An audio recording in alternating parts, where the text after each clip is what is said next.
Dans cette vidéo, je vous propose de terminer notre jeu en réalisant un petit menu. Donc ce qu'on va faire dans un premier temps, c'est aller créer une nouvelle scène qui correspondra donc à la scène de notre menu. Donc on va cliquer sur New Scene, Pomme N ou Ctrl N sur Windows.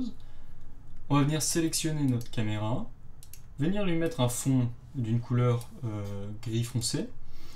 Et ensuite, sur ce menu, on va rajouter donc un titre. Donc on va aller dans Game Object, Create Other, GUI Text et non pas texture, pardon.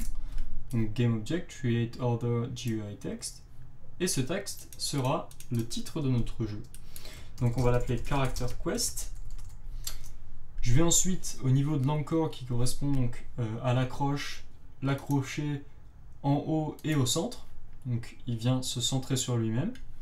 Et je vais le monter légèrement vers le haut, comme ceci, et venir changer la police pour une police que l'on avait déjà utilisée auparavant.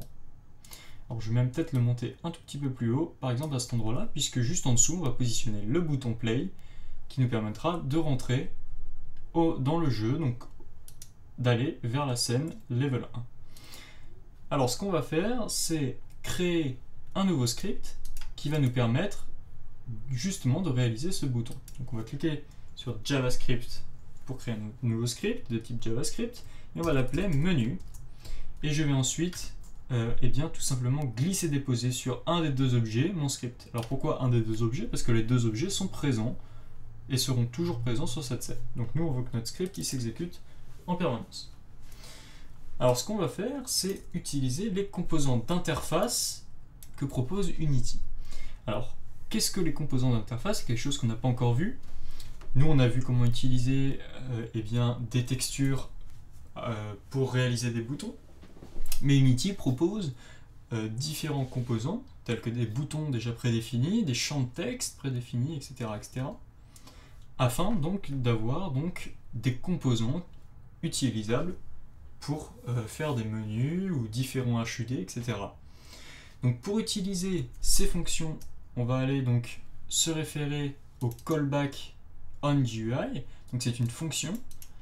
C'est une fonction qui fonctionne à part, c'est-à-dire que c'est elle qui va gérer de son côté les composants d'interface. Et donc je vous propose de réaliser notre bouton dans un premier temps très simplement. Donc on va appeler la fonction onGUI, enfin on va créer cette fonction qui correspond donc à un callback. Donc un callback, je rappelle, c'est donc une fonction qui est appelée par le Game Engine. Donc là, ce que je vous propose, c'est donc déjà de sauvegarder ce script. Et à l'intérieur, on va créer notre premier composant. Alors pour créer un composant, donc là on va créer un bouton, il faut le créer dans une condition. Pourquoi? Tout simplement parce que Unity fait en quelque sorte une action 2 en 1, c'est-à-dire qu'il va créer le bouton lorsque la condition sera testée, et retourner true ou false si le bouton est pressé. Dans ce cas-là, entre les deux accolades, il se passera quelque chose, et c'est ce quelque chose qu'on va définir comme étant l'action du bouton. Donc ce qu'on va faire ici, c'est donc créer le bouton, donc ifGUI.button, donc on va créer un bouton.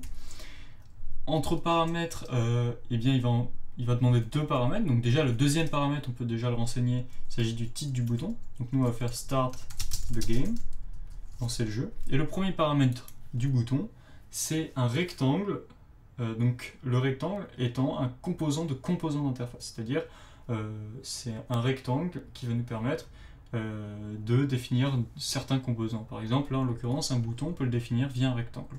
Donc on va appeler rect, et on va dans un premier temps définir la position en XY de notre bouton. Donc nous, ce qu'on va faire, c'est qu'on va le positionner au centre de l'écran en largeur, donc screen width divisé par 2, et au centre de l'écran en hauteur, donc screen height divisé par 2.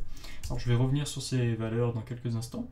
Je vais lui donner une largeur de 200 et une hauteur de 50.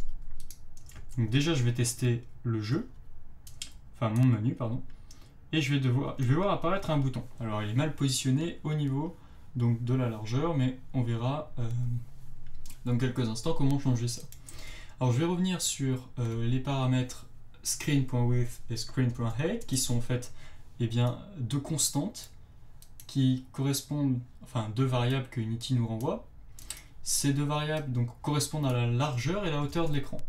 Donc là, dans Unity, la largeur de l'écran, dans notre cas, ça sera eh bien, cette valeur en pixels. Et en pixels, screen.height nous retournera eh bien, cette distance. Donc si je fais un nouveau rectangle, donc rectangle étant eh bien, le composant de notre bouton en quelque sorte, si ce rectangle, je le positionne en X à la moitié de l'écran divisé par 2, c'est-à-dire que mon X se retrouvera à cet endroit-là. Et de même pour screen.height, si je veux positionner mon bouton au milieu de l'écran, eh bien, je vais tout simplement faire screen.height divisé par 2, c'est-à-dire je vais me retrouver à cet endroit-là.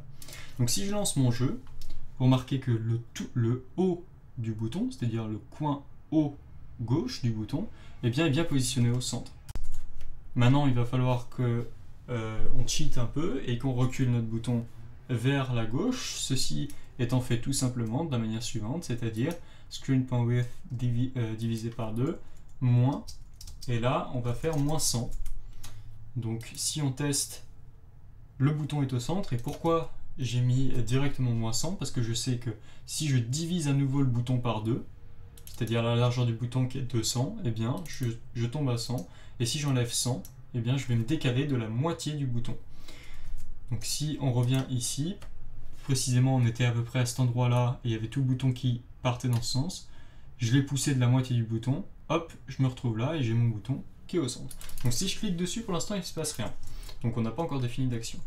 L'action à définir, elle se trouve à cet endroit-là. Donc si je mets un debug log à cet endroit-là, je fais par exemple un test, je sauvegarde, je retourne dans mon éditeur, je clique sur ce bouton, et remarquez que Unity me renvoie test. Donc c'est à cet endroit-là qu'on va pouvoir dire le application.load, load scene, et qu'on va pouvoir mettre eh bien, que notre jeu c'est le level 1. Donc je sauvegarde. N'oubliez surtout pas dans build setting de construire le niveau, c'est-à-dire de venir positionner dans un premier temps il faut sauvegarder la scène, donc là ce que je n'ai pas encore fait, donc je sauvegarde ma scène, je l'appelle menu, cette scène apparaît là, je la mets dans le folder level, et je viens la mettre en premier, donc je viens la monter, n'oubliez pas qu'il y a une barre ici bleue qui vous permet de naviguer en fonction de la position des scènes, donc le menu c'est la première chose qu'on voit, hein. Donc là, parfait, elle est connue dans le jeu, et maintenant quand j'appuie sur play, et que je clique sur start the game, alors je n'apparais pas dans la scène, j'ai dû faire une erreur, oui alors c'est pas load scene, c'est load level je pense. Voilà, je sauvegarde, je retourne dans Unity, je teste le jeu, je clique sur Start the Game, et j'ai bien mon jeu qui se lance.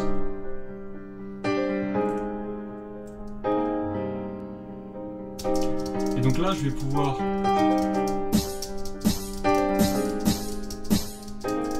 venir taper dans mes ennemis. Ce que je vais faire, c'est aussi dans le menu principal, eh bien, je vais venir charger une musique. Donc dans Main Camera, je vais devoir ajouter Component Audio Source, et je vais venir rajouter ma musique. Donc je vais aller dans Sound, Music, et je viens glisser ma musique, et je la mets en boucle. Comme ceci, alors peut-être pas au niveau du son, je vais peut-être mettre quelque chose d'assez faible. Voilà, donc je vais tester mon jeu. Le bouton Start the Game se lance, je clique, je rentre dans le jeu, je peux naviguer.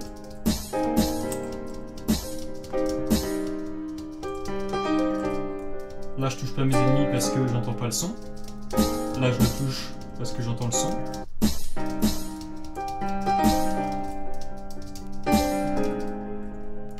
Je vais me balader, je vais aller chercher l'autre ennemi pour pouvoir gagner le jeu.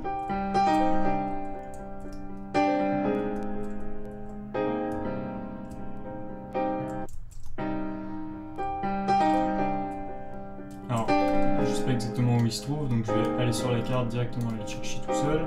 Pour remarquer qu'il se trouve juste derrière nous.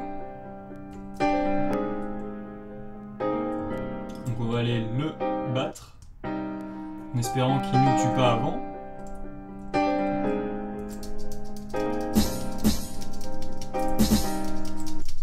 eh bien il nous a tué avant et on a quand même switché de scène puisque eh bien on a perdu. Donc voilà, on a terminé notre petit jeu, notre petit RPG. C'est normalement la fin de cette formation et j'espère qu'elle vous a plu. Et on va se retrouver très vite dans une prochaine formation. Donc je vous dis à bientôt. Ciao ciao.